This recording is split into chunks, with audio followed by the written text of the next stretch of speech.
Welcome to the Funnel Reboot Podcast, brought to you by Marketing What's New. Let's get into today's show. Hey, Glenn here. Welcome to Funnel Reboot. Today we're going to discover how to do a checkup on our marketing programs without cutting into productivity. Let's get straight into today's show.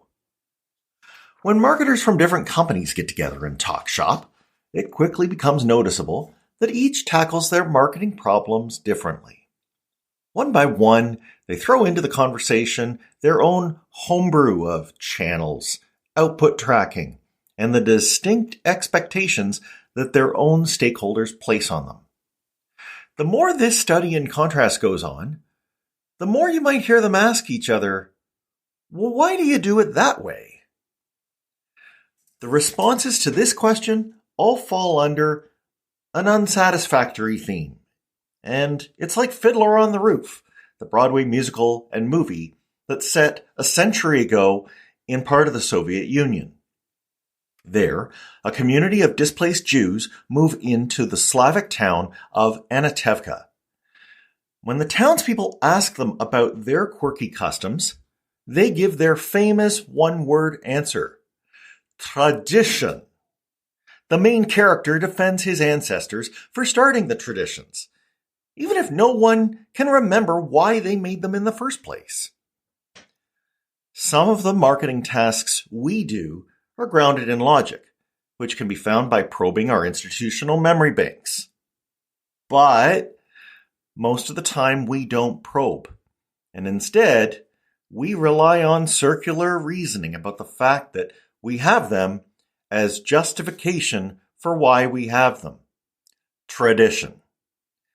Nothing changes, and we cling to pointless customs, which just ends up wasting time that could be better spent elsewhere. Our guest knows how to give marketing functions a checkup, teasing apart the traditional practices that boost productivity from those that have already run their course. She's great at scrutinizing, at asking, why do you do it that way? She grew up in the Republic of Georgia, shortly after the communist system of the Soviets had collapsed. Would they transition to the new ways at that time? Many were reluctant to, craving the familiarity of communism. This wavering delayed Georgia's emergence in the 1990s and 2000s as a full-fledged Western economy.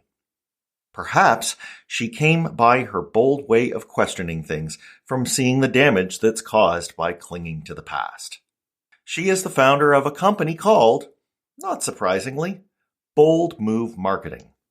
She's a public relations specialist with an entrepreneurial mindset who enjoys developing and implementing strategies. She has worked with and sometimes led a client's team as they overhaul and build new marketing programs. She was educated at Algonquin College as well as the University of Göttingen. Please join me in welcoming Khatia Odzelashvili. I'm so glad to welcome Khatia Odzelashvili. How are you doing, Khatia? Doing well. How are you, Glenn? Glad to be having you on. We're talking about what it's like to be in a marketing function, also step outside of that marketing function and look at it objectively and see whether or not there are things that we can do to make it better. This is something you know something about.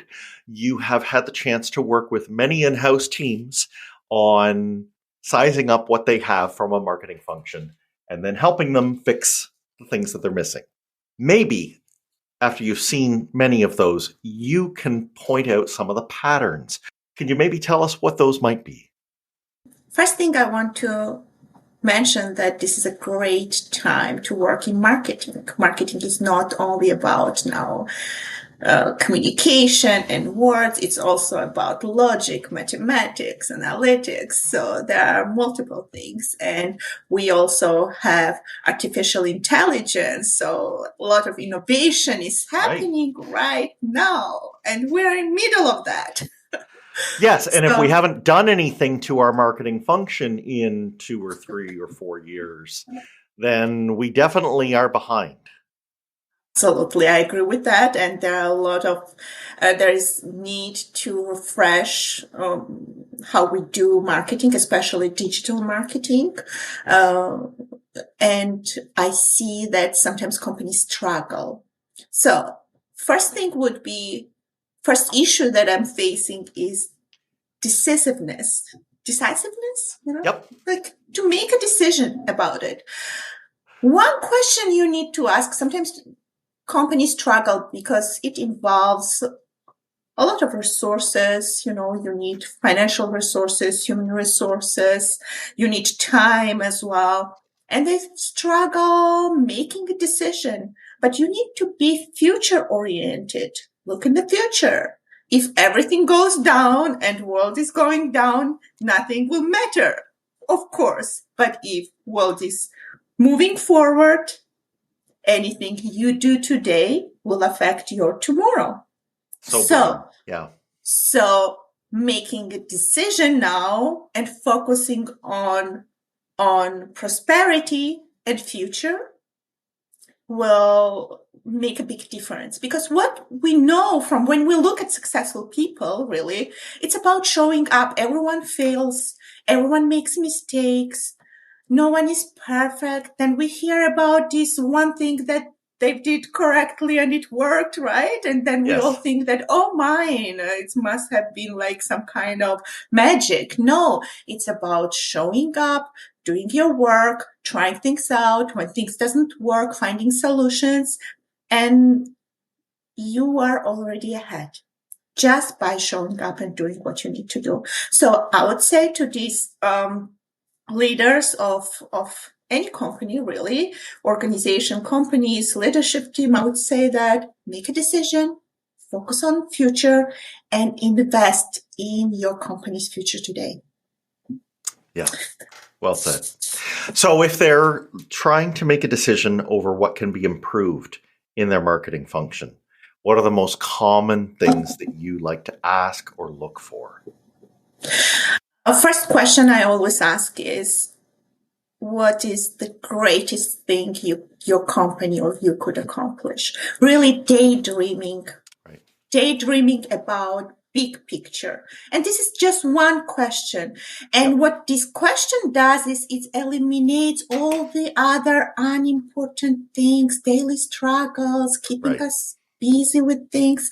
It focuses you on outcomes you want to see in future. So that's very important. That's why I don't ask many questions when I meet leaders for the first time. It's only one question. What is you and your company would like to accomplish? The greatest thing. Let's daydream about it. In a way, that's the only question that matters. Absolutely. Once we have answered to this question, my team generates ideas. Okay, this is the outcome we want to see in future. What are the steps that could lead us towards this objective goal? And then we help companies help them develop strategy, develop the steps that would lead them towards the success that they want to see tomorrow. Mm-hmm. This is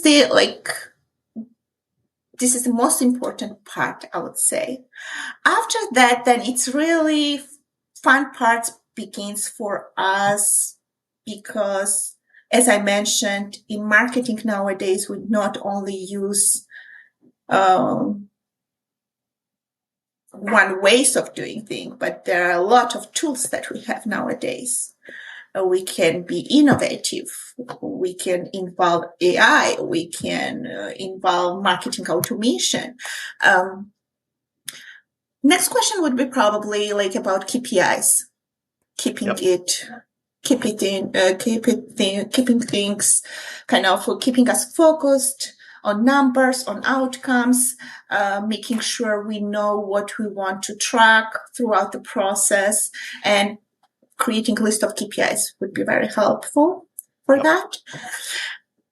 And After that, of course, we need a database, we need marketing automation, and there is some logic and mathematics involved as well. So I really enjoy my work because you could be, within one day, I could be like, I'm probably working with graphic designers on like branding and image. And then another moment I'm working on enhancing some kind of logic with marketing automation and solving really mathematical problems, how to get some things work technically. Mm-hmm. And it's really energizing and interesting. So day goes fast. Sure. For leaders, though, they need to be open-minded. They need to be open-minded, and they need to trust the process. They need to trust the process once they understand the logic behind it, once they understand how all this will come together. They need to trust the process that each step we are taking is bringing us closer to their vision. I see. So a big part of that vision, of course, is revenue for the company. So I suppose what you're trying to say is there are things that they're doing that may not seem to have a direct association with revenue. You raised human resources earlier. So if you spot the fact that they are lacking someone who has skills to do a certain part of marketing, that they need to fill that. And they may say, but I want revenue. Yes, but to follow the process means to fill that function, and that, along with all the other things you're doing, will lead to revenue. Is that what you mean? You touched a very good point. Of course, when we begin the process, we can't automatically anticipate revenues pouring in immediately. It might take some time. There are times, it depends on the company, though, also the products and services that they sell. There are products that can sell immediately, and there are products you need to warm up audience to be able to persuade them to make a purchase. And then some products just need more time. They're technical, technical products or some kind of technologies involved, and people need time to understand and explore what you offer. However, because I'm originally from Georgia and I grew up during the time when Soviet Union collapsed, we didn't have much resources. We needed to struggle for resources. And I learned to be resourceful. So when we talk about, human resources, then, and maybe more time is needed, or maybe new skills are needed, what I'm thinking is, is there anything we can reshuffle the tasks? Because sometimes there are tasks that keeps us busy. Yep. Those tasks that keep us busy, team is exhausted. There's so much to do, but question we need to ask is, the task we're working on and we're exhausted, have those steps brought us closer to our vision? No, because we're talking about it now. Like we are dreaming about our future that we want to, our goals that we want to accomplish. And it means that, many people quote Einstein having said that repeating the same things again and anticipating different outcomes makes no sense. We need to change the way we do our business to make sure that we have different outcomes, the outcomes we want to have. Right. Yeah, maybe we are not being resourceful. Maybe we're thinking that we need to have more bodies when one automation tool can take us most of the way towards getting the same outcome. So yeah, we I would say that we all we need is maybe to reassess what we are doing. Maybe things we were doing were making sense in past years, but now things have changed, and we can look at things that we're doing right now and think, okay, how can we simplify the process? What do I really want my team to work on right now? I see they're working a lot. They're putting their hard work. They're doing all these tasks, but how can I help them be more effective by focusing on real outcomes that I want to have? Right. I'm picturing that person who has to push a boulder uphill. They're working very hard, but they're not being effective. So if we can rearrange things so that maybe we're rolling the boulder down the hill, then we've simplified things and we've made them more effective. Yeah, there are always ways to improve, and whenever it was that we've designed and developed our strategies, after a year or two, we need to reassess them. Very good point.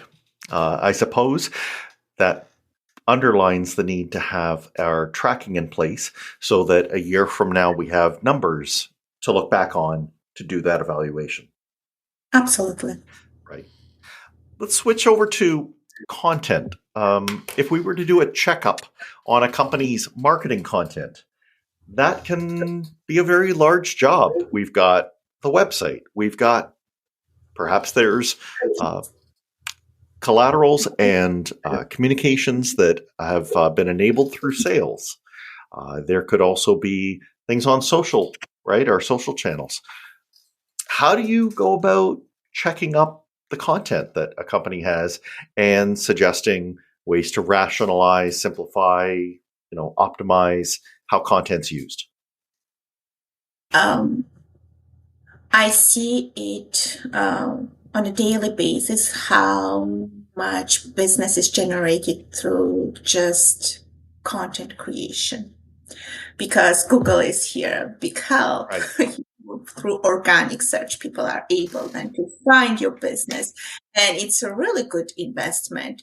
However, what companies need to focus on is the platform, the right platform that they choose, because nowadays there are so many options, so many social media channels. You could be doing videos for TikTok, or you could be doing videos for YouTube, or different channels. Question you need to ask yourself is, where is your audience? Right. Or where are your influencers, right? Mm-hmm. And also, on the one hand, nowadays, content creation is some kind of a little bit technical as well, because you have to target those keywords. You need on the teams this technical person who knows how Google ranks your page, how you can rank for certain keywords. Mm-hmm. So you need that person, and you also need a person who is more creative, knowledgeable in your industry, who can generate actual content. Right. And it could be like we're doing now. It could be audio, or it could even be video. So there are people with definite skills in those particular niches. Absolutely. Another thing that could be beneficial for companies is that, let's say, if they don't have enough resources to benefit from influencers in the industry, let's say if somebody can just start having podcasts because they don't have resources to keep on going and be regular, they can reach out to people who actually do podcasts. Right? Yeah. So there's more than one way to do it. Do you like to do an inventory of content, maybe to see if it's covered all the products that the company has, or whether they are set up so that they can use certain images or video on platforms like Instagram or maybe TikTok or YouTube? Like, how do you How do you break it down? How do Like, you? I'm imagining a big grid where you would want to have, do they have this? Check, check, check. I started backwards. I'm starting my work process with, okay, what do we want to accomplish? Okay. Let's say if the answer is, let's say, sell product A, Right. and then sell product B, but less than product A. Sure. So whatever is the objective on them by the time of whatever the timing. And then I'm thinking, okay, then I understand to promote one certain product or service. What are the keywords that I need? What are the questions audience has? Yeah, let's not forget about surveys. Yep. We can use to help us, because people are willing to respond. And when you ask questions, you might be surprised how much feedback you can receive and generate. That could be helpful, whether it's critique, positive or negative, everything helps. And then you can generate ideas and think about, okay, you've got your personas whom you are targeting. I like to use database. I use Airtable, one of my favorites, because you are able to filter data in multiple ways. Let's say if I have just one field with content, kind of target audience that this content is targeting, date maybe, or what outcomes do I want to see, what keywords do we want to use. Then if I use Airtable or any other platform similar to that, you can filter and see, okay, you can sort it by your persona, you can sort it by your product. This way, when you have meeting with your team members, whether you discuss how are we doing with this specific persona we are targeting, or how are we doing with content for our product A, let's say, then you are able to see data clearly. And how well covered you are. Yeah, I like that approach. It seems that you would also, if you do it that way, know when you have too much content in one area. Absolutely. Then keeping eye on competition is very helpful. There are many platforms that can help you with that as well. Assess their website, their backlinks that they generate, what they're doing, where they're promoting their products. That could be source of inspiration. So there's similar web, I think, and different platforms that can help companies with that. So I love going through backlinks of competition and checking, okay, they had promotion on certain pages, or, sponsorship with certain influencers. And then you can assess whether that makes sense for you, how you would make it better. And then on a daily basis, you are not out of ideas. If you do your research, you are never out of ideas. No. Are you a fan of having a content calendar? Absolutely. I like to schedule things way ahead. So for content for the month needs to be all prepared. For the organizations I work with, I had for each company, obviously, account managers who are dealing with each specific company, and they maybe we generate content for social media in day or two for whole month.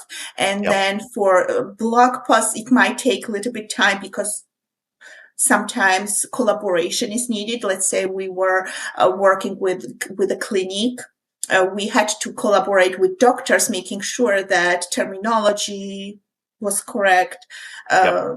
So we figured out that it was better for them to write first draft. Yes.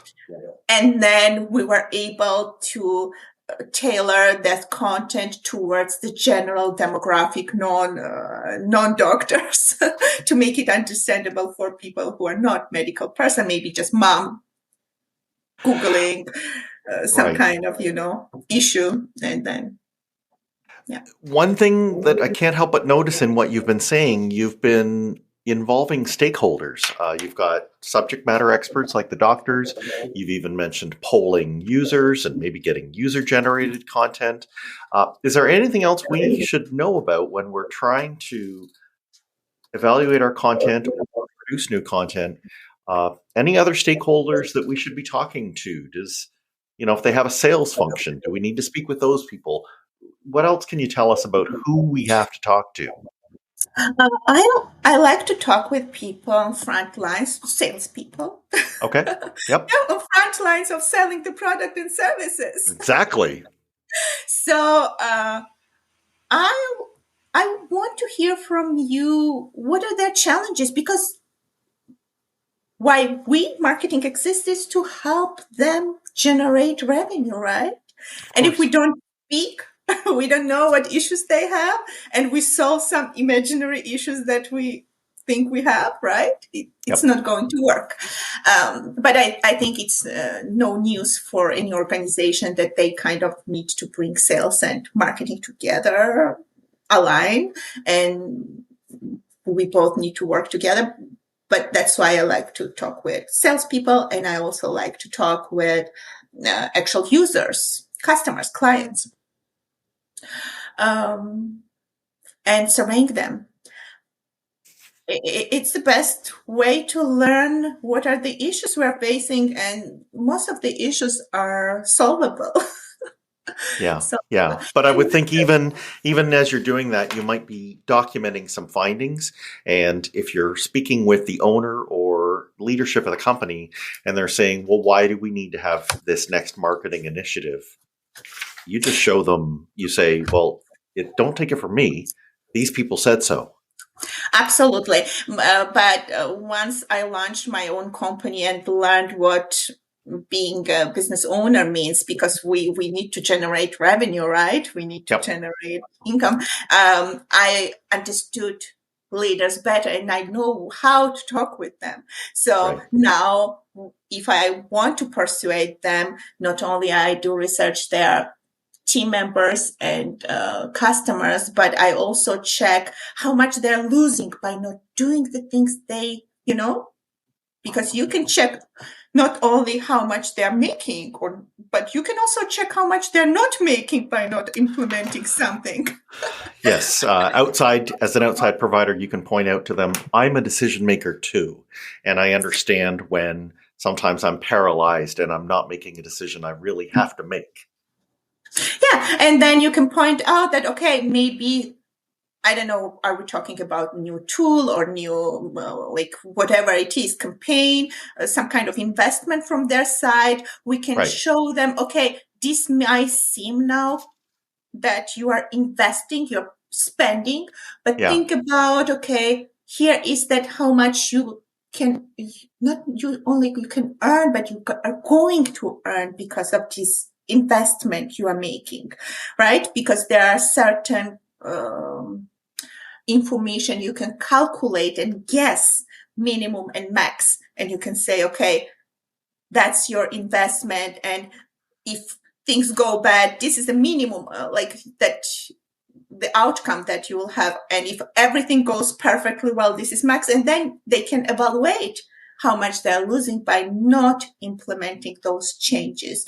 And then easy thing is, of course, if you see that their revenue is not, like they're not doing well as a company, then this is the easiest thing, of course, to use as an example to show that, okay. I love the approach, and I think that, math can definitely strengthen an argument. I fear, though, that a number of us, just as human beings, are irrational, and that when it comes to, let's say, talk of a bad economic climate or something like that, even if we have the math put right in front of us to show us what an investment will do, we don't necessarily do the action we logically should. But what I've noticed, I read a lot, and kind of what I observed by the information that I have so far from all my readings is that world was always going under every time. There was some issues, but it keeps going, and Right. doesn't matter what happened. If we need to focus on, we need to focus and believe that life goes on.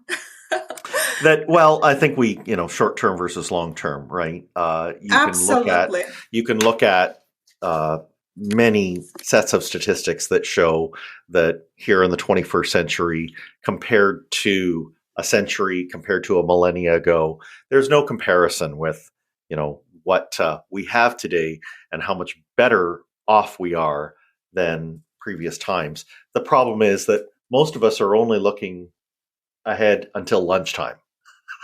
We're not looking that far out. And to do marketing properly, we need somebody like you, Khatia, to remind us, look out farther than lunch. Yes, absolutely. Life goes on. We're going to get into a topic I know that you're a big fan of, which is talking about the different channels that we can get our communications out through. But before we do that, we're going to take a really short break. I'm breaking away for a moment as we come to the 150 episode mark. And I have to say that I couldn't do this show without your incredible support. And I hope you benefit from being part of our Funnel Reboot community. And I want to remind you of some free ways that you can help get the most out of it. You can keep up to date via social media. Take your pick of Twitter, Instagram, LinkedIn. We're on all of them. They each carry different content on what we talk about here. And they have highlight clips of guests who appear on the show. If you want to be notified of new episodes, visit funnelreboot.com. It'll give you a form for being emailed when each new show is out. Our website also has links to many of the podcast apps we're found on. And once you pull up the show on your app, I'd love you to subscribe to it. Lastly, if you know someone else who'd get value out of this content, please share the show's URL with them so they can do the same. I hope that along with listening, you'll consider joining the email list, following us on social, or subscribing and sharing. And thank you for being part of this journey. Now let's get back to the show. All right, Khatia. So we have wonderful assets. Maybe we've got systems that are holding on to the different things that people can get to if they maybe click through on a landing page. We are equipping our sales team with information that they can share out through the CRM. And we now have to do a checkup on the way that our company is using the different media channels out there. There are, I'm going to give credit to Jenny Dietrich, who came up with something called the PESO model. So each one of those letters stands for a different type of channel. There is paid, P for paid, E for earned. So that would be like PR. And we have Absolutely. Shared, S for shared, and then O is for owned. Things like, our own company email list. Mm-hmm. Where would you start on those different channels? Where do you like to look? What do you like to dig into when you're evaluating how a company is using P, E, S, and O? For me, in marketing, I know there is no absolute truth if we go with philosophy, but sure. Marketing for me is there are few absolute truths. First truth is that you should own your channels. Like you should make sure that you kind of invest in owning your channels. However, it depends on where you are beginning, where your journey begins as a company. Let's say if you want to reach out to 10,000 and plus people and you don't own anything right now, you might need to PR, influencer marketing. Work your way up. Absolutely. But you need to start working on building your own channels and own list on day one. This is absolute truth. Okay. All right. Non-negotiable. Non-negotiable. Then another kind of finding for me and surprise, kind of had for me, it was kind of revelation because we now pay so little attention to media because now we are all on social, these new trends took over.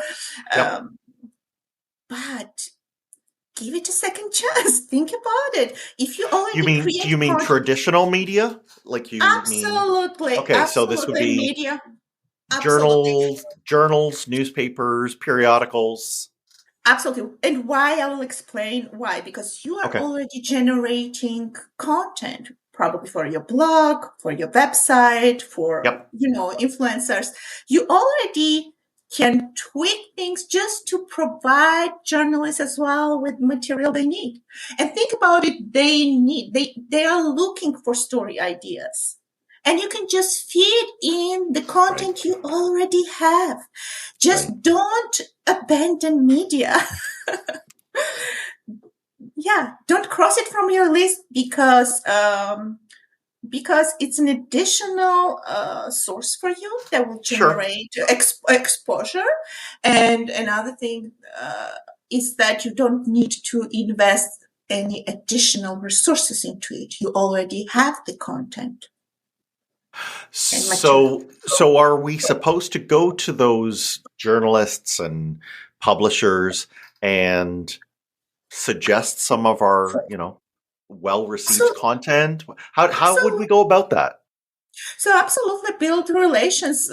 When I started my job as a head of marketing for a bread production company, Ipkli, Yes. I was kind of concerned how I would be able to engage media representatives and how I would make the subject interesting for them. And it didn't took me long to realize that, oh my God, it's tied, my product is tied to economy, it's tied to being of customers and health, it's tied to food industry, innovations in the food industry. And then suddenly I was able to generate with my team so much content. And once media kind of learned that we are one of their sources, I was just seeing our content being shared and, Oh, exposed to there. And I would receive calls because for them as well, if you think about it, for journalists as well, oh, where do I need to go if I need to write something about bread? right. Or any specific product that you are dealing with? If they already know you, you introduce yourself, you provide quality content, you're reliable, they know they can reach out to you, they will. And as I mentioned, your company is probably already generating content and has Sure. knowledge. Just benefit from all the hard work that you are doing and be the leader in the industry. Okay. That's good. I mean, I have been used to companies, of course, thinking that they had to start by advertising in those publications. But you're suggesting it doesn't have to be that way. You can just be reliable. You can be known as a source of good information on this topic. And then, I suppose, a bit of patience for when they reach out to you. But when they do, you give them the information. And then next thing you know, your company's name is mentioned in their periodical. Absolutely. Yeah. How do we measure the effectiveness of things like these? Some of them are easy, like ads you can track, but things like your blog, things like your, using influencers, which would be shared, right? Shared content. They're putting something out for you, or PR. Are we, as marketers, just going to have to tell our leadership to trust us, or are there ways to measure it? Um, Absolutely. Measurement. We need to measure things, and Google Analytics can help. There are different tools Okay. that can help. And I know you are expert in Google Analytics, right, Glenn? Yep. So, Like to think so. yeah, and depends on the source. Let's say if we publish something in a print magazine or something, we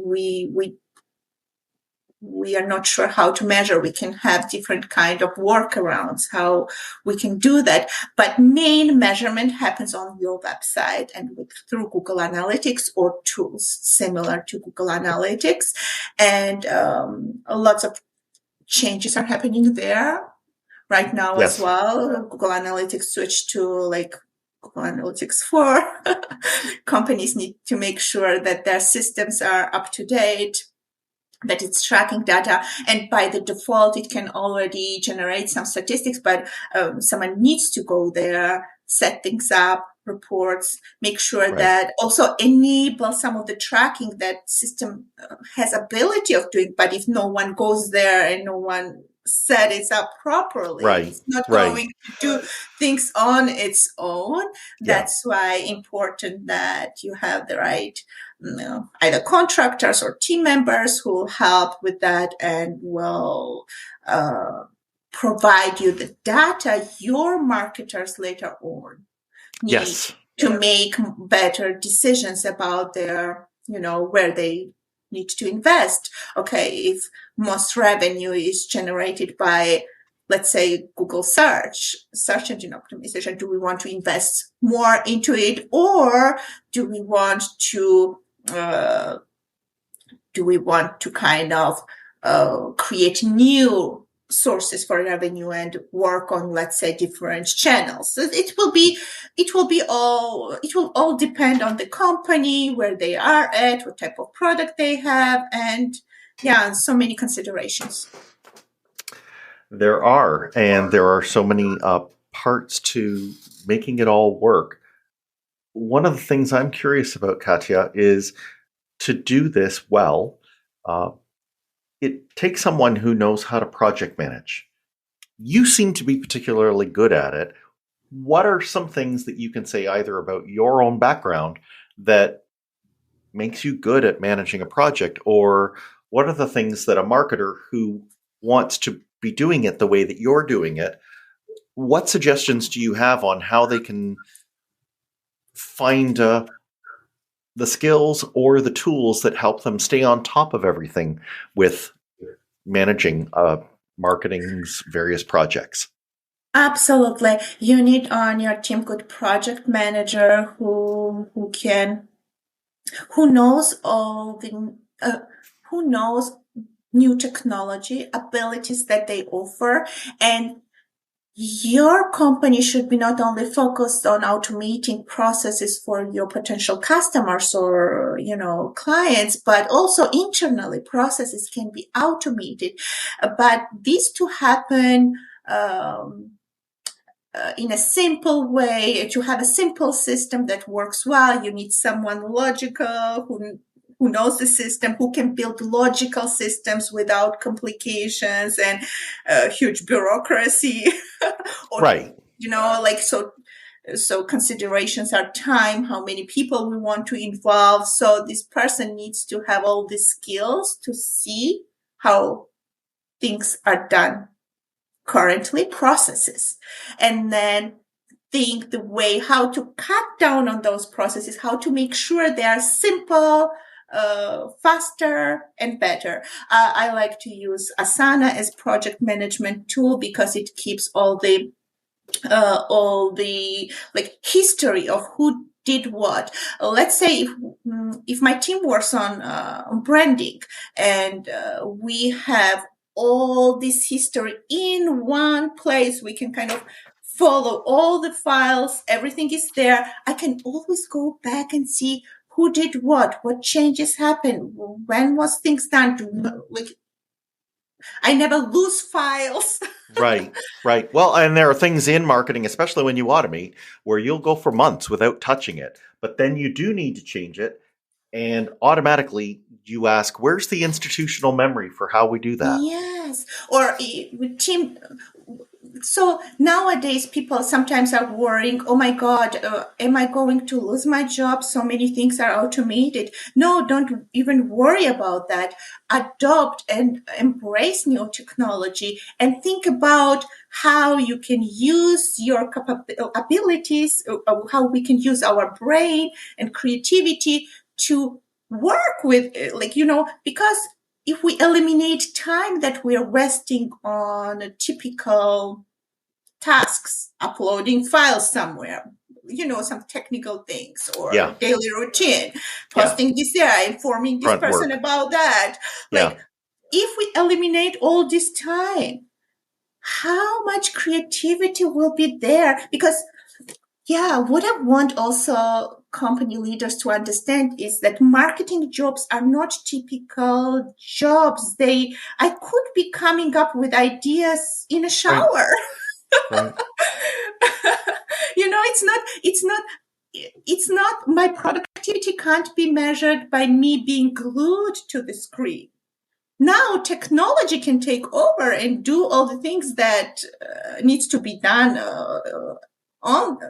when dealing with computers, right? If we eliminate this time and people have more time to think about, let's say, campaign ideas, creative ideas. And when I was teaching in Georgia, students about innovative campaigns, I was thinking like, oh my God, how much is being done? How possibilities are endless. And then I'm thinking, okay, are we wasting now time on posting those files there while things can be automated and we could be coming up with the greatest idea, award-winning ideas? Let's think about that. Yeah. There's an irony too. You were talking about how we can make a process and automate something so that we save time. I have found that those can be the work of getting those processes automated can be among the most time-intensive projects that we have.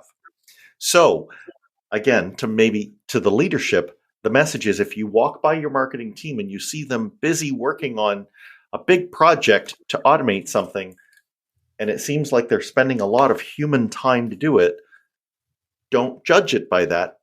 Come back later. Maybe they are no longer doing any of that work because they automated it.